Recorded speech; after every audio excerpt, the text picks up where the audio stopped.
So here we are, right? 2025, year two, ready to rock and roll. Really thankful to our staff, man. They've done a tremendous job putting together a club. We have 27 new guys we had signed last year to bring into this, obviously this team.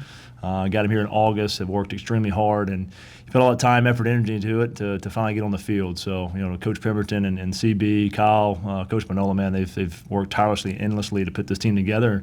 So now we're excited, right, to see this thing get on the field and get in year two and have a full class underneath our belt and obviously see what we're made of.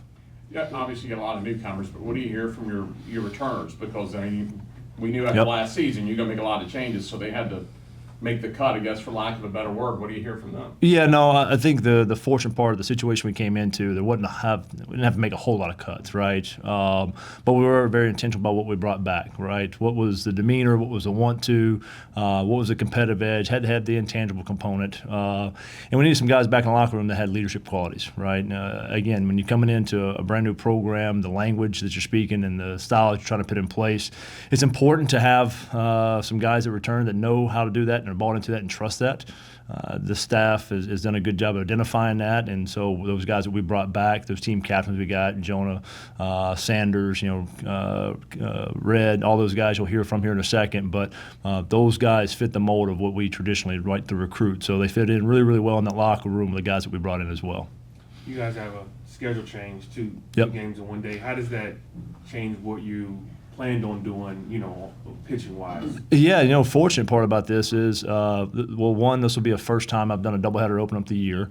So this will be new for us. But number two is if you're going to have a schedule change, might as well do it on the front end, right, before you really get into deep of the season. Obviously, it'll help us adjust. When we do get in the season, this does happen again.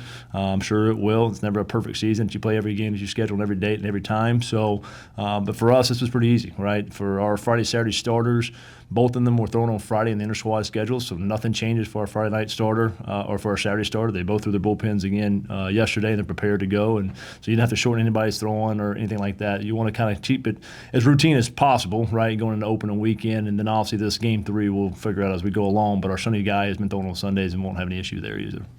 Do you say that the schedule change might filter the expectation, the excitement level to get to opening day, or is it just, you kind of just ready to get the season underway? Yeah, I think the energy and the excitement's going to be there regardless, right? And so, the schedule change is just a part of that component. You get to have a double date and a double header, right? So for us, we're excited about being able to get out there and actually play somebody else. And honestly, I think we've gotten to that point.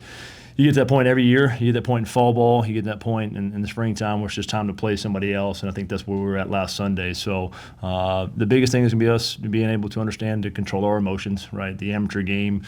An 18 to 23-year-old young man trying to control all of that rage and excitement and competitive edge, right, is a huge component because we want to play with energy. We want to have that excitement about ourselves. But the same sense is if we play emotionally, then things can get, irrational in our thought process. Our focus can get broken, and what we're trying to execute obviously can fall through the cracks. So that's going to be the biggest thing, I think, there on day one. And the good thing about it is we're going to have a long day of baseball. So I think the level of energy and consistency of what we're showing up with every single pitch is going to help me in a doubleheader situation, that we just don't go out there and blow our wad in number one and not realize, hey, man, we still got 17 innings of baseball to play.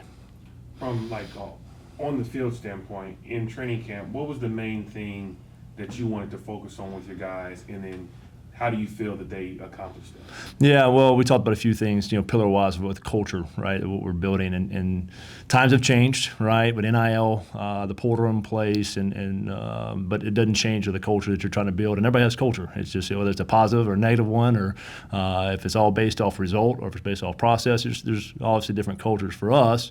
We put a lot of emphasis on the accountability component, right? I mean, again, we wanted guys that show up every day consistently, that were mature and being able to handle their business, that mature. I wanted to mature physically as well, put in the effort and time there in the weight room. And so for us, we felt like that accountability factor was huge. It was, again, the seniors and captains they had kind of named to lead this team. I think all those guys were the right qualities. The peers, voted them for those roles, and we kind of stars aligned for us. So we were in agreement that, yep, those were part of the guys that I would, if I had a vote, to vote for. So to see all that kind of align in the right space, I think is huge for us that, that, hey, man, the like-minded sadness of the locker room and in those coaches' offices are kind of aligned together. So I think that was really, really good for us that we're all on the same page to start out with. Coach, as you get ready to start your second season, I know you have big aspirations as far as, on field, off field, externally. How are things progressing in your opinion starting year two? I know it's never as fast as you want it to, but kind of an overall program. Yeah, I think the beauty of this, obviously coming in year one, there's a lot of stuff to do, right? And there's a lot of things you want to get done, and just reality of it is time, right? It's the one thing that you can't get back. So you try to make sure you prioritize the things that you need to do. With the administration change this summer, and obviously having to get to know the new administration coming in, and obviously see what our aspirations are to do and be able to accomplish here, externally, it really put more of our focus on the field, to be honest with you. And so I think that's going to be beneficial for us in the long run, right? Again, we can do everything we want to externally. The most important component is internally, right? Is make sure we have the right staff in place, which we were fortunate enough to be able to keep all of our staff members over the summer. A few guys got some job offers and some opportunities. We were able to keep those guys here because they believe in what we're trying to build, or believe in what we want to do with this place, right? So they're not leaving for a few more dollars. They're more leaving their stamp here, and then obviously bringing Memphis to the level we think we can be at, and obviously the consistency of the players. And so obviously we're working on that. That's another external component that we continue to push forward with. But the good thing with the class we brought in, we didn't need a ton of those external components to kind of keep guys, right? Again, every program's got some guys that stay and some guys that leave. I thought what we did and what we made sure we need to fill void-wise, need-wise on the field, we did. We need to get more physical. We did that. We need to get more left-handed. We did that. We need to get more competitive and have a little bit more fire in what we're doing on a daily basis. I think we accomplished that with the class we brought in. You like having a test first week? I mean, Southeast comes in through the last four regionals, regional finals last year, knocked out Arkansas and Fayetteville. You're going to have a pretty good idea. At least you're going to get some indication of how this team's going to operate this weekend. Yeah, no, I completely agree. And, if you look at the non-conference schedule, actually, I've kind of done some research, right? The goal for us in the American Conference, all as head coaches, is to make sure we have a multi-bid league. And so part of that is scheduling. Part of that is making sure that we're playing the right opponents. And so we fall right into the middle of the pack. 5 through 8 is all kind of jumbled up together. 1 through 3 is kind of in their own little category of what is the intended strength of schedule. So I think we've got a good balance of challenging ourselves to put ourselves in a place that, hey, when we get in the American Conference and we open up conference play with East Carolina, we'll be prepared and ready. You're talking about in the non-con, we're going to open up with SEMO. Again, people would look and go, hey, man, playing SEMO, who's that? OVC? What conference are they in? Missouri Valley? I don't know. Hey, man, you better know because it's a really good club. It's a club that plays with a chip on their shoulder, that has a lot of returners, a lot of experience. It's played in a lot of regionals. They've got 7 of the 9 returners, I think, in the lineup.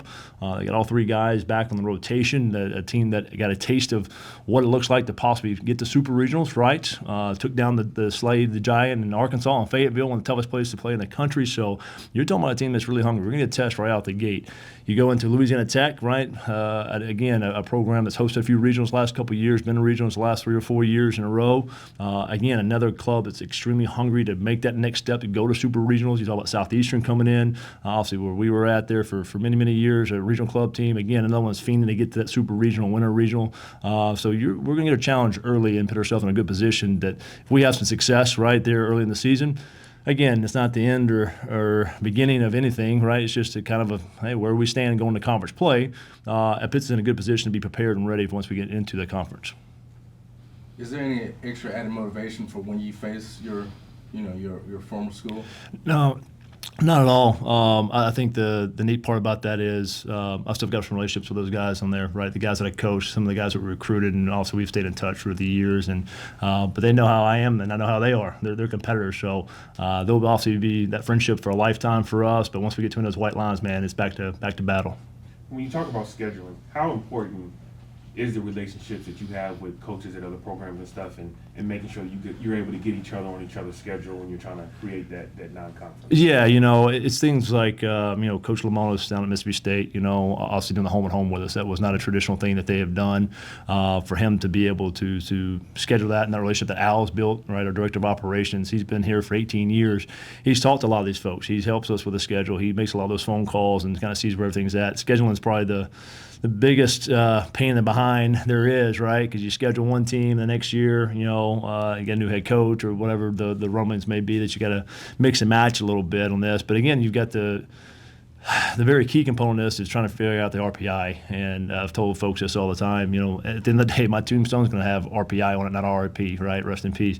So in this, you've got to be strategic in how you build this, right? You know, are we to a place to where this program needs to worry about RPI right now? Not necessarily. We need to worry about winning. We need to worry about putting ourselves in a position to start having some success and getting that trajectory going in the right direction. And so, again, we're going to challenge ourselves so we can compete in the conference and be prepared for that. But I think the relationships with those guys help for being able to do the home and home with Mississippi State, be able to do a home and home with Coach Bianco down at Ole Miss. Those guys see the value, and obviously it's up to us to make sure we're in a position that they want to play us, right? So that if they do, get the loss, it's not a crush to their RPI, because those guys are playing the RPI game, right? They're trying to host, regionals and supers all the way to Omaha. So it's imperative that we make sure we continue to do our part of it, and I think those relationships are a big component of that too. Hi, Portia from Action News 5. I'm reading for my reporter. He said, talent isn't everything in baseball, but it helps. How does the raw talent of this team compare to last year's with a full offseason to build the roster? Yeah, well, I think, the depth, right? Again, in this recruiting cycle, we wanted to identify where our weaknesses were last year, and there were two glaring ones for us. It was the amount of depth we had on the mound. I thought we filled that void. I thought we did a really good job. I like the staff where we're at. We've got some guys that have gotten tremendously better. Seth Garner's gotten tremendously better. Caden Robinson's gotten tremendously better. But anybody has a few pieces in there as well. You'll see Isaac Lucas and David Case with two other starters. One's a four-year transfer, one's a junior college transfer that's going to come in. And then you just kind of look through that bullpen. The plethora of arms we have, there are different looks, all have different strengths.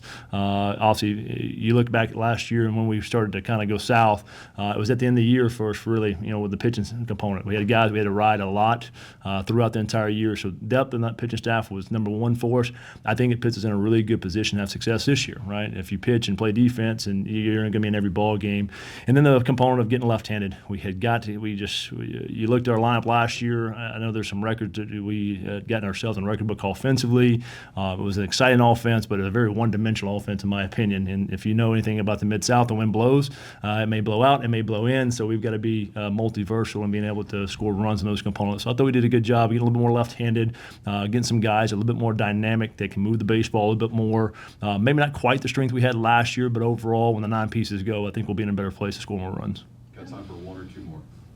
Okay, one more question. At the end of the last season, you said you guys were going to weed out guys that weren't going to compete at the standard that you wanted. How do you feel like you've done in building a roster this year that's going to have that fight every game no matter what? Yeah, no, really excited. We kind of answered this question on the front end, but we're really excited about the guys that we brought back. We're very intentional about bringing those guys back because of what they displayed, through a tough season. And we don't like to talk about last year too much, right, because we're just so focused on the future. But, what you do is if you know history, you learn from history. And so I think those guys, came in with an expectation, knowing what our expectation would be as a staff, as myself as an individual, as a head coach, what my standard would be. And obviously now they had a decision to make, hey, do an era where they can leave and go somewhere else. They don't want that standard to be a part of that environment. They had the opportunity to do that. They chose to come back and be a part of this. And so I think, again, the guys that we brought back, we're going to help those guys that all came in, that we were very intentional about, getting that same intangible type of characteristics out of those guys as well, that they mesh well in that locker room. Thanks, Coach. Thank you. Thank you, guys. Go Tigers, go.